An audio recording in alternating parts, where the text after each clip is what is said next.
今天呢，就是我们开始新的一年的课程的讲述，就是今年是第3年的课程。那我们第一年呢是讲述社类学，那第2年呢是讲述心类学，那今年呢就是打算讲述中医以及地道的内容。那其实呢，就是第3年的课程其实可以早一点开始，但是因为中间呢，我们就是花了一些时间呢在解释空性的道理，所以呢，到今天呢，我们才能够开始进入第3年的课程。那就是之前呢，我们有讲述到说，就是我们安利一个12年呢，能够将所有五部大论相关的内容呢，都讲述完毕的课程。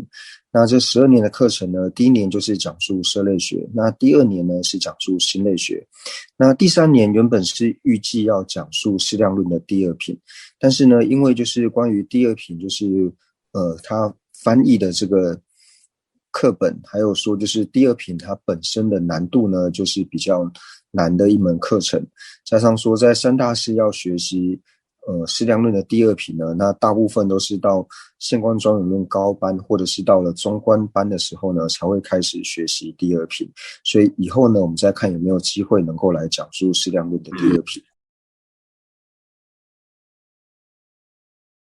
今天呢，因为我们开始新的一年的课程呢，所以想再为各位呢解释一遍，就是我们这12年课程主要学习的内容。那一开始呢，就是我们讲述到说，就是第4年的内容呢，本来是要讲就是中义以及地道的建立，但是因为现在我们把就是适量论第2品往后移的缘故呢，所以中义以及地道建立呢就改成第3年。那第4年的课程呢，就是现观庄严论的第1品。那第5年的课程呢，就是现观的2、3、4品。那第6年的课程呢，就是现观的5、6、7、8品。那第7年的课程呢，我们就讲述了不了义，就是关于唯识宗的部分，以及呢，就是在讲述阿赖耶识的内容。那第8年呢，就是讲述入中论善显密意书的上册。那第9年呢，讲述入中论善显密意书的下册。那第10年呢，就讲述就是中观根本慧论以及广论的毗婆舍那的部分。那第11年呢，就解释，应该就是在第11年的时候呢，然后解释适量论的第2品。那第12年的时候呢，我们就讲述密续的地道，以及呢三生转为道用的修持，那还有密宗道次第广论，就是第一品的内容。那就是呢，安排这12年的课程之后呢，那第13年呢，大家就等于是毕业了。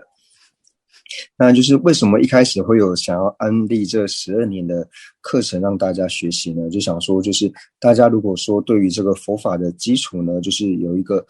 佛法的整个重点呢，有一个概略的了解之后呢，那之后呢，再听自己其他一些根本上是讲述佛法的时候呢，那对于说他们所讲的内容呢，应该是大家能有更深刻的体会。然后另外一方面呢，就是希望说能够透由这些的学习呢，然后让大家在修持上面呢也能够更精进。那这就是最主要呢安利这12年学制的这个目的。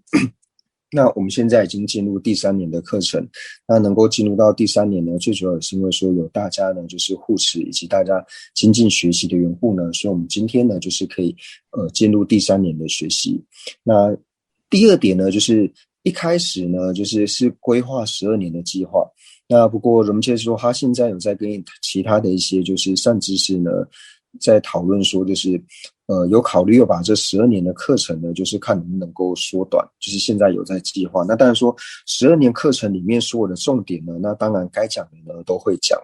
不过现在就是在和其他的这些善知识讨论说，就是该怎么缩短这个时间，然后呢，就是12年里面呢，就是哪一些的内容呢，就是要挑哪一些部分要出来做讲解。那这个呢，都还在讨论以及规划当中，所以将来呢，就是有可能这12年的学制呢，有可能会缩短。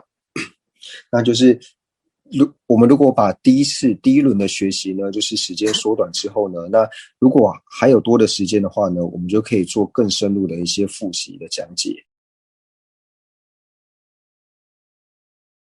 那今天呢，就是我们所要开始讲述的呢，就是至尊法床大师呢所造的，就是忠义的建立，就是忠义以及地道的这个建立。那为什么会选用法床大师的这个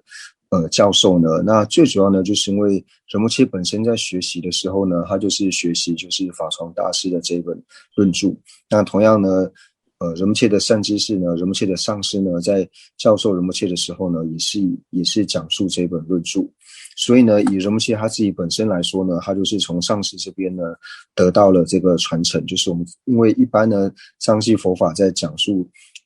经论的内容的时候呢，是非常注重传承的。那除此之外，仁波切本身呢，也在确定仁波切的座前呢，就是获得了就是法床大师的像是忠义建立，还有地道建立，还有像是县官的这些教授呢，他的口授传承以及教授传承呢，都是在确定仁波切的跟前呢，就是获得的。那但是呢，虽然仁波切说他自己呢是有获得这些传承，但是因为我们这一次上课呢是透由网上呢就是教学的缘故，那仁波切就说因为他自己是一个凡夫的缘故呢，所以他没有办法就是透由网络的这种教授呢，然后使各位在听的同学们呢，都能够获得就是口授传承以及教授传承。那当然说，对于一些比较殊胜的这些善知识，或是这些不可思议的这些大善知识呢，那他们是可以透由网络的方式呢，就是让听众呢能够获得传承。但是仁波切说，因为以他自己来说呢，他是一个就是凡夫，那他是没有办法透由网络的方式呢，然后让大家获得就是这方面的传承。所以将来如果大家想要获得传承的话呢，那可以等到就是仁波切就是到台湾的时候呢，就是我们面对面的时候呢，然后再跟仁波切请求这些教授。那接下来我们就先开始解释忠义。那什么叫做忠义呢？那忠义呢，就是虽然说佛陀呢，他在佛说所讲述的经中呢，就是也有提到说忠义这个词，但是呢，忠义这个词呢，它是从梵文的西颠达的这个梵文呢，然后从它字面的解释呢，然后把它翻译为忠义的意思。那西颠达这个梵文呢，它本身呢，就是我们去用去理解它的意思的时候呢，它就是有经教的意思，也有誓言的意思，然后也有正量的意思在里面。那刚刚呢，就是讲到说呢，就是梵文呢，它的全部来讲述的话呢，叫做 C.D. Ananda。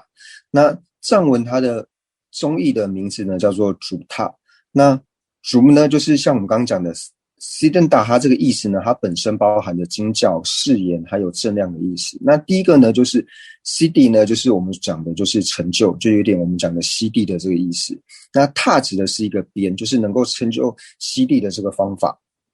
所以中译它直接用藏文来解释呢，是这样去解释的。那虽然说我们会把就是C.D. Ananda 呢这个梵文呢解释为就是像是它有经教的意思，也有誓言的意思，也有正量的意思在里面。但是如果说我们用就是文字比较白话的方式来解释的话呢，就是在自己的心中呢，就是认定了一个就是正确的一种存在的方式，自己心绪中认定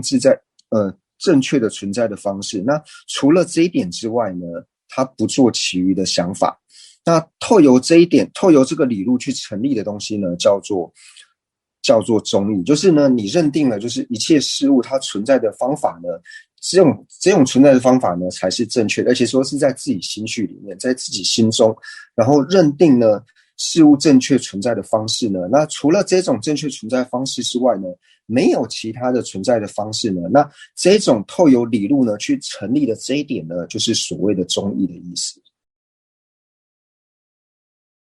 那就是因为呢，我们刚刚讲说到说，所谓忠义的意思呢，就是在我们的心里面呢，认定呢，只有这个呢是正确存在的方式，那除此之外呢，都不是正确的方式。那这个正确的方式呢，是我们透由理由去承许，透由理由呢去承认，就是唯有这样子的存在的方式呢，才是正确的。除此之外呢，这些都是不正确的存在的方式。那这种的思维或是这样透由这样子的理路呢去承许的呢，无论说像是外道也好，或是内道也好呢，它都具备这样子的理路，所以呢才会将中义呢就是分为外道的中义以及内道的中义，就是外道还有他自己认为呢事物存在的正确的方式，而且只有他们认为这种存在方式呢才是正确的，然后由他们的理路呢去成立。那同样呢，内道也有同样成立这样子的方式，所以才会分为内道的中义以及外道的中义。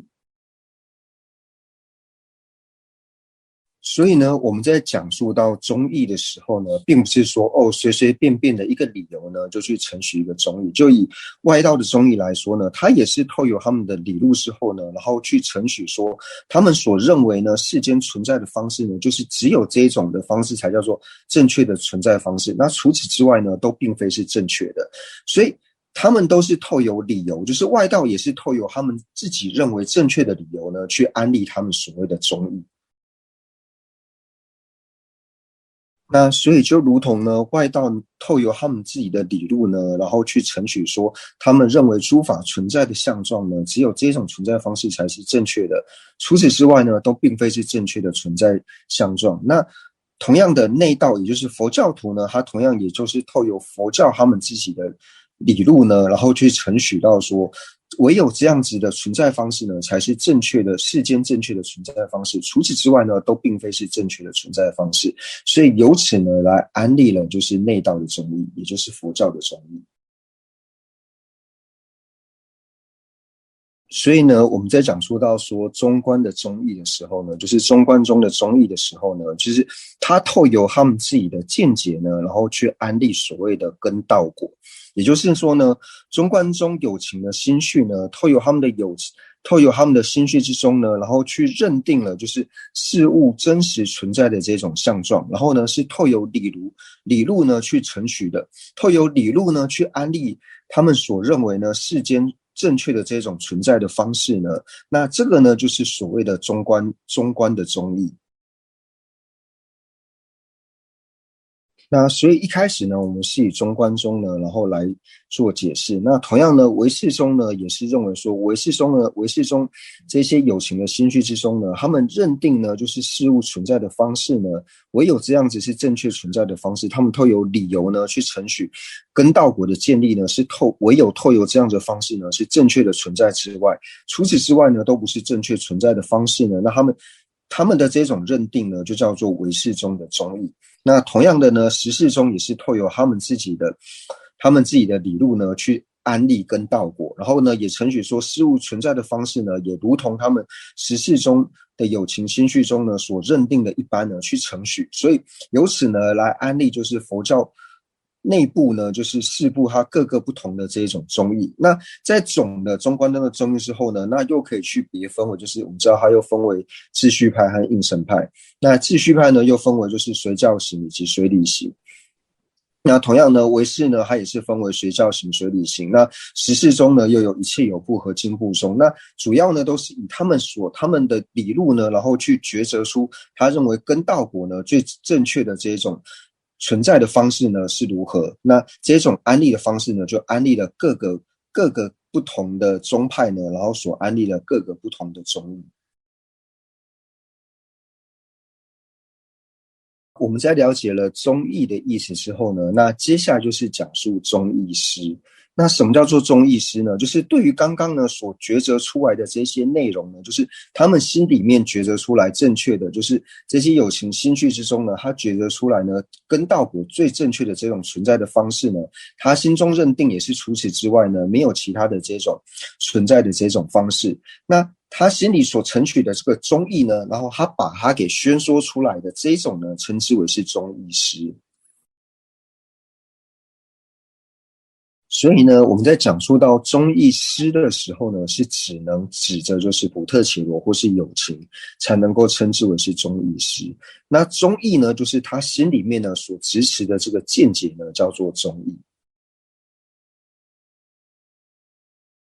那接下来呢，我们就讲述到说，世间的有情呢，其实可以分为两类。那这两类呢，就是一类呢，就是它有就是中义的有情；另外一类呢，就是心绪之中呢没有中义的有情。那什么叫做没有中义的有情呢？就讲到说，他对于中义呢，就是上述所讲述到的这种内容呢，他完全呢就是没有学习过。然后呢，对于中义呢，他本身呢就是没有经过文思修的这种学习。那他只追求的呢，就是他今生呢，也就是现世他所能够感受到的这种乐受。他仅仅呢就是仅仅追求今生的这种乐受，而不会去思维到说呢，什么叫做就是世间所谓的根道果，它正确的存在的安利这种方式呢，他不曾听过，然后呢也不想去学习的这种有情呢，就是讲到说未曾接触过中义的有情。那什么叫做安住于中义的有情呢？那刚刚所讲到，就是为安住中义的有情，它最主要呢，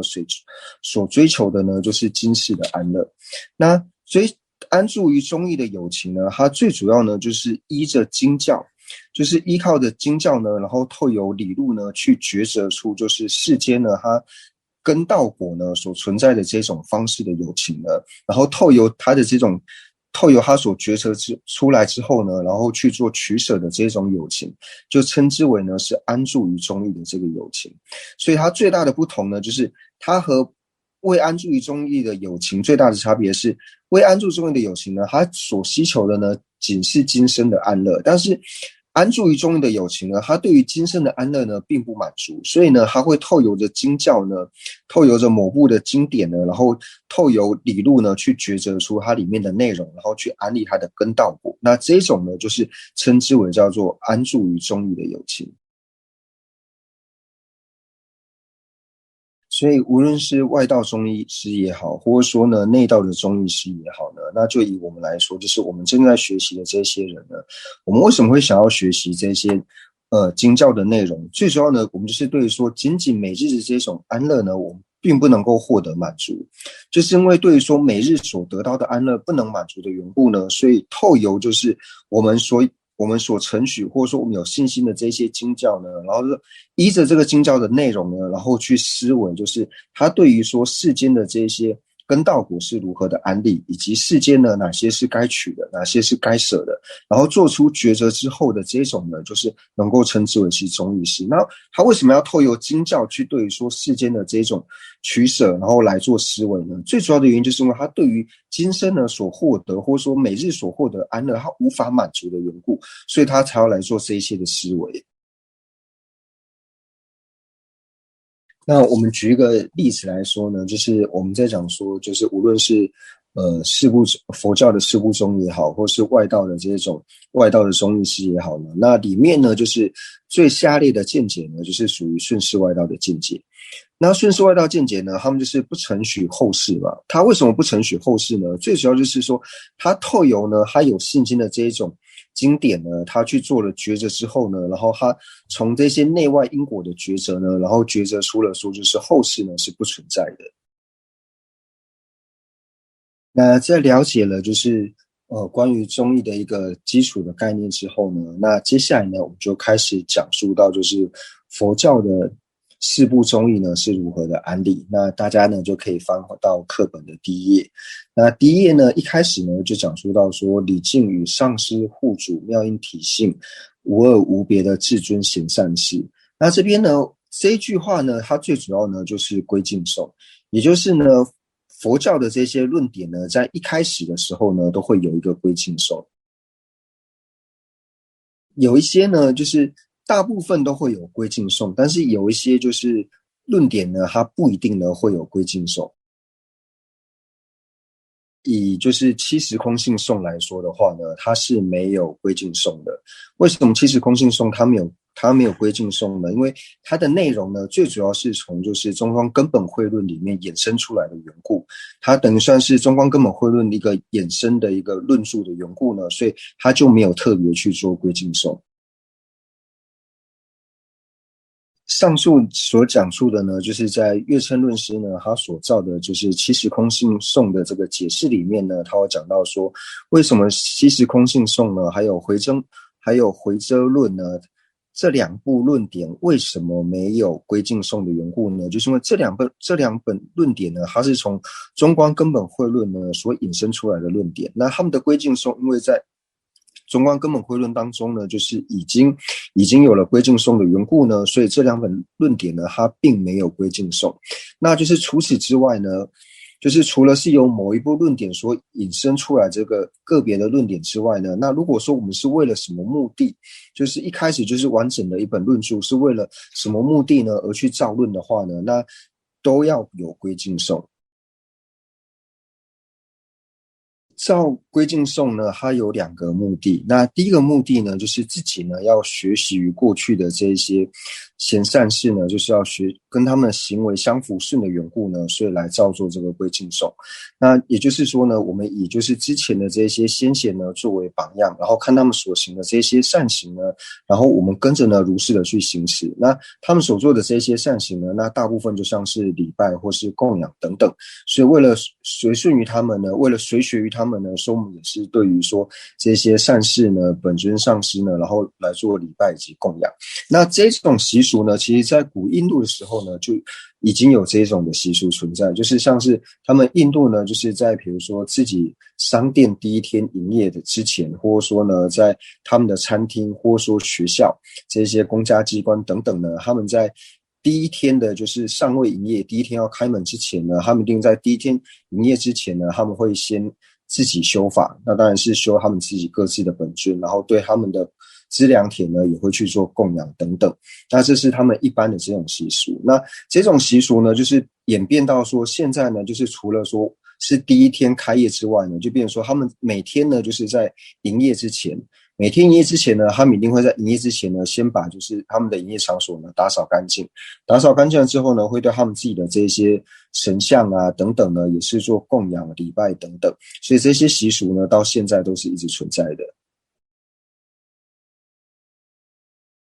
第二个目的呢，就是为什么要造归敬颂的目的呢？造归敬颂第二个目的呢，就是为了累积资粮。因为我们有说呢，当我们资粮够的时候呢，你所要做任何事情呢，都是容易能够承办的。那造论的时候呢，一开始的归敬颂最主要的目的呢，就是希望说我造这本论述呢，希望说能够圆满。因为呢，我们在造论的中间可能会遇到一些障碍，那遇到障碍的时候，可能就导致这一本论述呢无法将它就是著作圆满。所以为了净除这些造论的违缘，希望说我们造论能够圆满的目的呢，所以由此而做了归敬颂。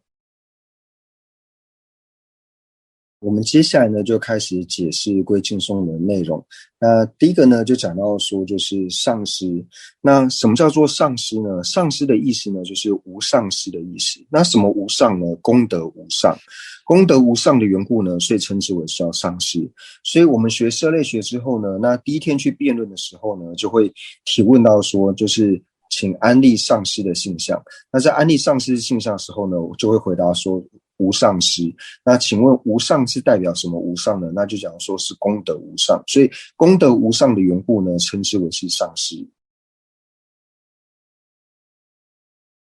就是关于呢上师他的定义呢，或者说它的性相呢，我们是安立为就是功德无上。那也因为这个性相呢，就是以前去辩论场的时候呢，我常都会对同学乃至于说我的老师呢开玩笑，因为同班呢就是有一些就是仁波切，那彼此之后都会把他们叫喇嘛，就是也是会互相称为喇嘛这个名词。那这时候就说，你不是叫喇嘛吗？那你就是符合就是功德无上啊。但是你并不是功德无上啊，因为你现在才要开始学习啊，而且你怎么会是功德无上？你回房间的时候不是被你的老师揍吗？你这样怎么会是功德无上的上师呢？就是说以前一开始辩论的时候呢，我们经常会用这个理论呢去跟同学开玩笑。那除此之外呢，仁波切老师呢也会常跟仁波切说，为什么你们会叫喇嘛？其实不止你们是喇嘛，我自己也是喇嘛。为什么我是喇嘛呢？因为印度人呢，他们就是现在印度人呢，他们只要看到出家的时候呢，他们就会叫咕噜吉。那咕噜的就是梵文，就是上师的意思嘛，它翻译过来就是喇嘛的意思，咕噜吉。所以说我们在外面印度人都是叫我们上师啊，为什么只有你们这些转世的仁波切才能够叫做上师呢？我们自己也是上师啊。所以像印度人呢，就是他们只要看到这些出家人呢，就是他只要看到你们穿红色的这一些，然后就会直接叫说，这个拉妈，这个上司过来，那个上司过去，反正看到谁全部都是叫拉玛吉拉玛吉，就是这个上司来，这个上司去这样。第二个呢，就讲到说就是护主。那什么叫做护主呢？护主呢，就是有情的依护呢，所以称之为是护主。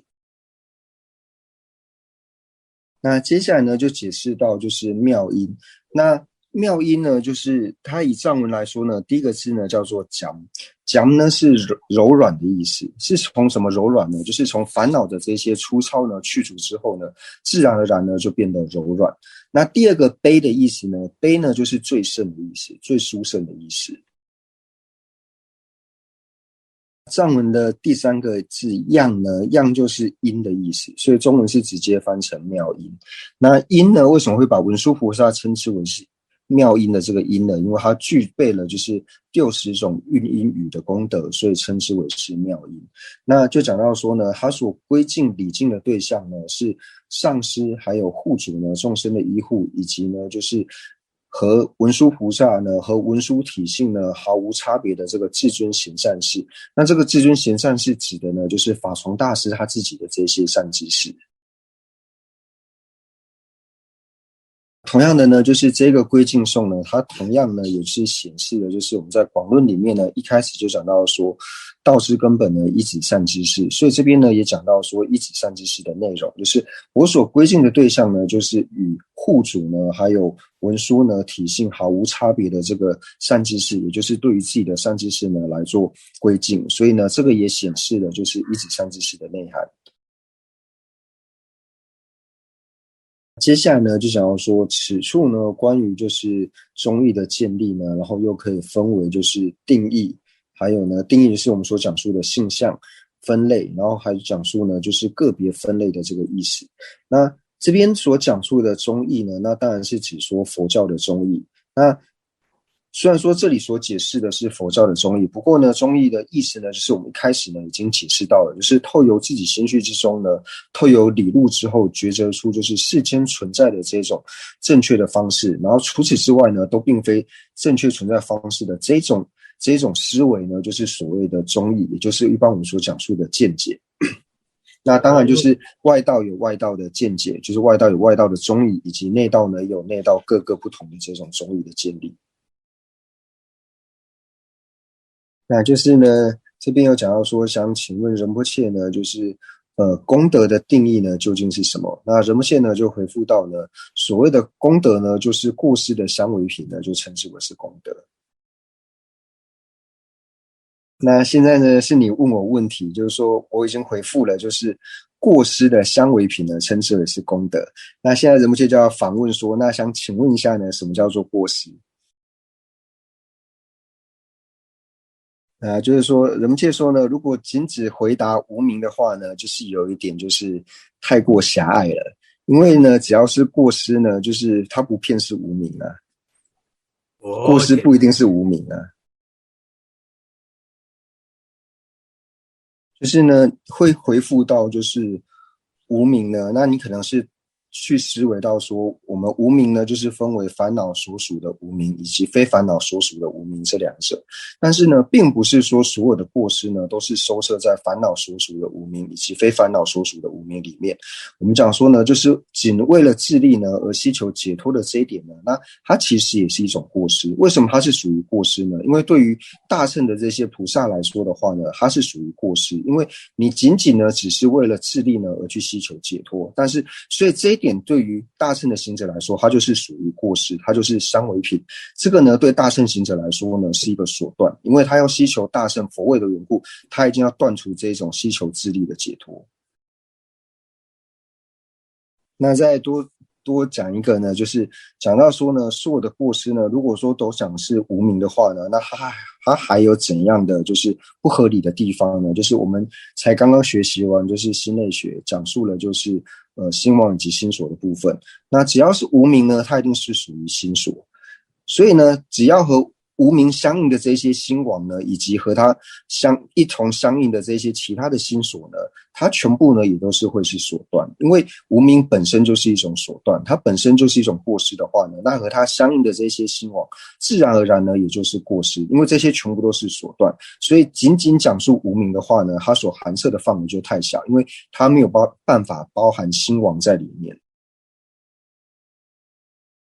一般呢，我们在讲述的时候呢，就是说我们是可以承许，就是以一般的理解来说，我们是可以承许我执和我爱执呢，你把它称之为是过失。但是呢，光用这样子呢，在辩论里面，在辩论场里面去辩论的话呢，你这个宗最后会失守。因为在辩论场里面去抉择的时候呢，如果仅仅是这样做安利的时候呢，那到最后呢，都是没有办法好好守住自己的宗的。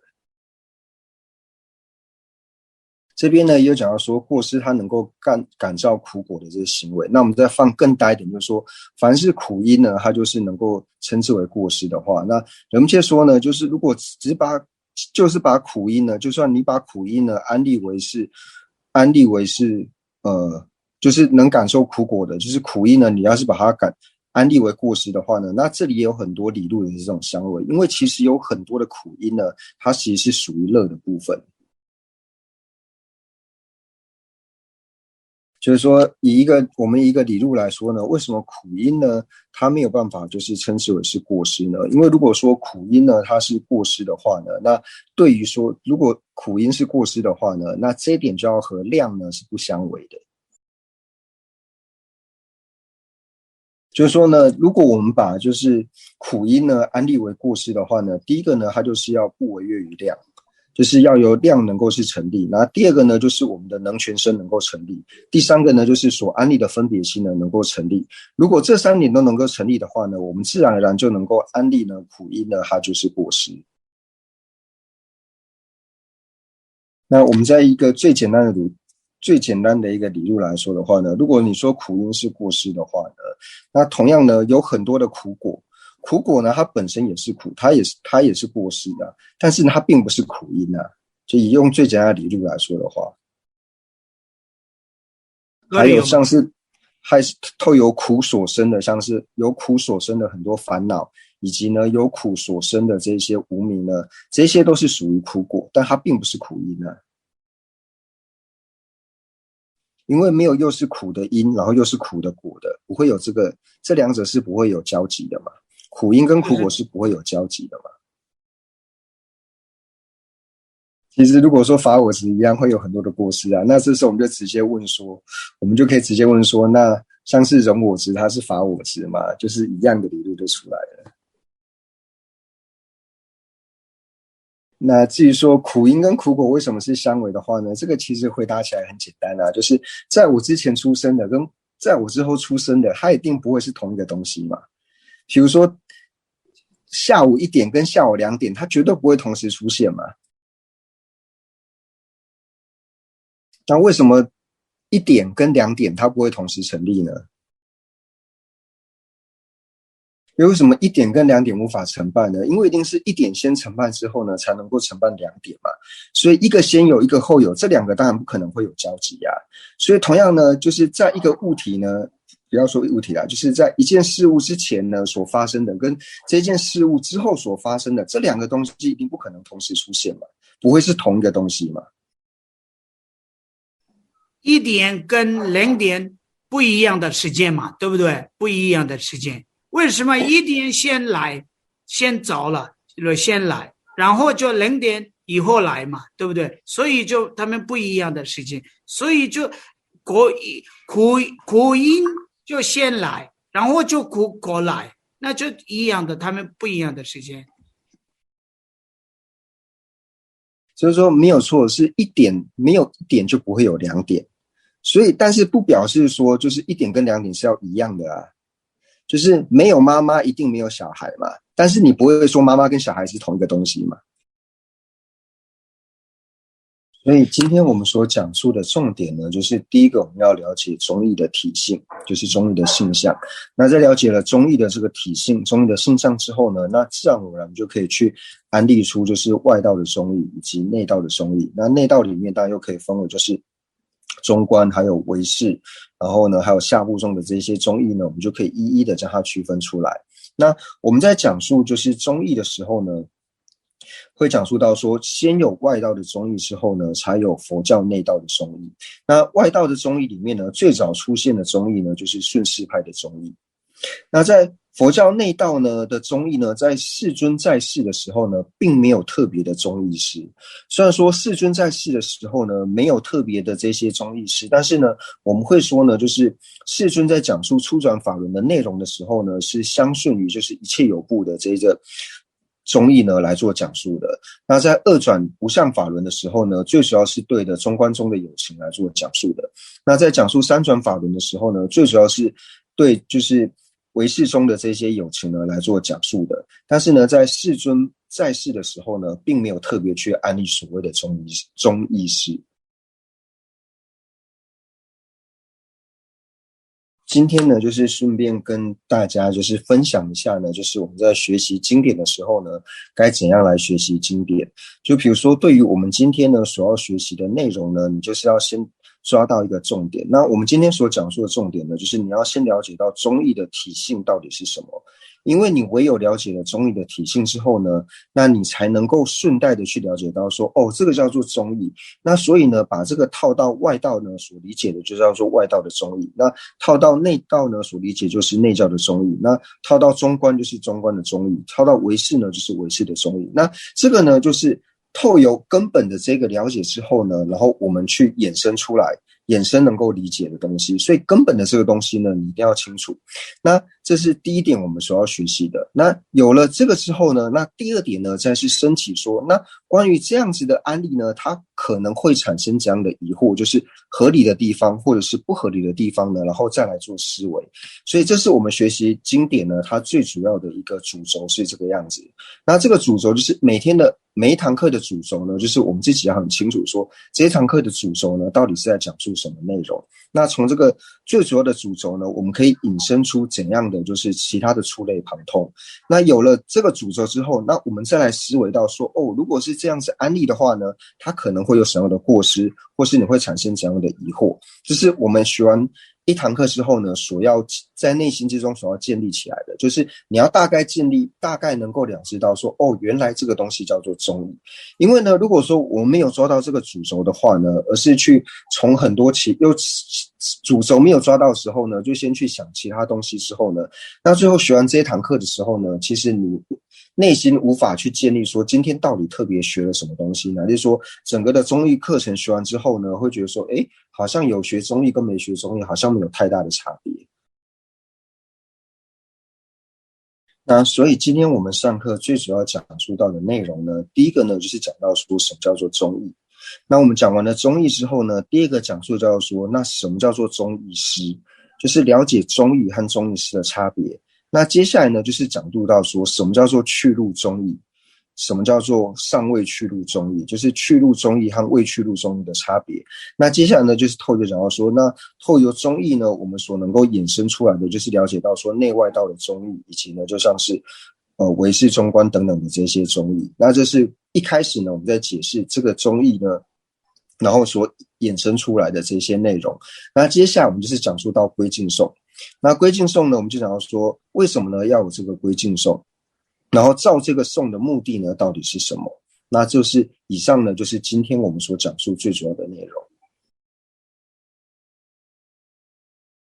就是呢我们一开始呢就是今天先了解到了就是整个宗义的内容之后呢，那我们就可以了解到说，哦，那什么叫做佛教的宗义。佛教的宗义呢，就是佛教有情的心绪之中呢，它透由理路呢去抉择出呢，就是对于跟道果，也讲说我们事实呢存在的这种方式，它抉择出呢跟道果正确的这种存在的方式。除此之外呢，并无法安立其余就是正确的跟道果存在的方式。那我们有了这个总的框架之后呢，然后再来看说，哦，接下来呢就是在宗义建立里面呢，它所定义的就是佛教徒的这个内义呢，佛教徒的定义呢，它是如何的去定义的呢？就是在一开始这个架构之后呢，那我们进入了在探讨佛教徒的宗义师的时候呢，那就用更深入的方式呢去解释到说，那佛教徒他心绪之中呢所认定的根道果呢是正确的理由是什么，然后才开始做解释，所以才会讲述到说是更深的内容，就是讲述到说像是业果啊、三宝等等。那同样的呢，这是一开始在解释佛教中义师的定义，那再往后呢去解释到中观中的这些中义师定义的时候呢，那又会把中观中他自己的见解，还有说他如何去诠释根道果的内容呢给加上去，所以就变得越解释呢会变得越来越清晰。所以我们在后面呢就是有了一开始讲的这个整体的这个架构之后呢，就是佛教的有情呢，他心绪中所认定根道果正确的这种抉择安立的这个方式是如何去抉择，如何去安立的呢？然后才讲到说，佛教徒他所抉择安立出来的正确的方式呢，就是讲到说承认呢三宝是真正的皈依处，那不承认三宝之外的其他皈依处的这种中义的普特伽罗呢，就是所谓的佛教的中义师，就是在原本的框架之后呢，我们再继续的去深入每一个各个中义师呢它所代表的内涵。那至于说藏传佛教现在是否有唯识宗的这个传承呢？那人们其实就是说对于这一点呢他也不是很清楚，因为他也无法很清楚的了知道说哪一些善知识呢他是否真的是具备这个唯识宗的传承，那人们就说这一点他也无法确定。那为什么会这样说呢？因为大家呢现在都会认为大家都会自称是中观师，并不会说是唯识师，因为大家都觉得呢中观的这个见解呢才是最甚深最殊胜的见解，所以大家都只要最好的，所以每一个人出去呢都说我是中观的中义师，没有人会说我是唯识的中义师。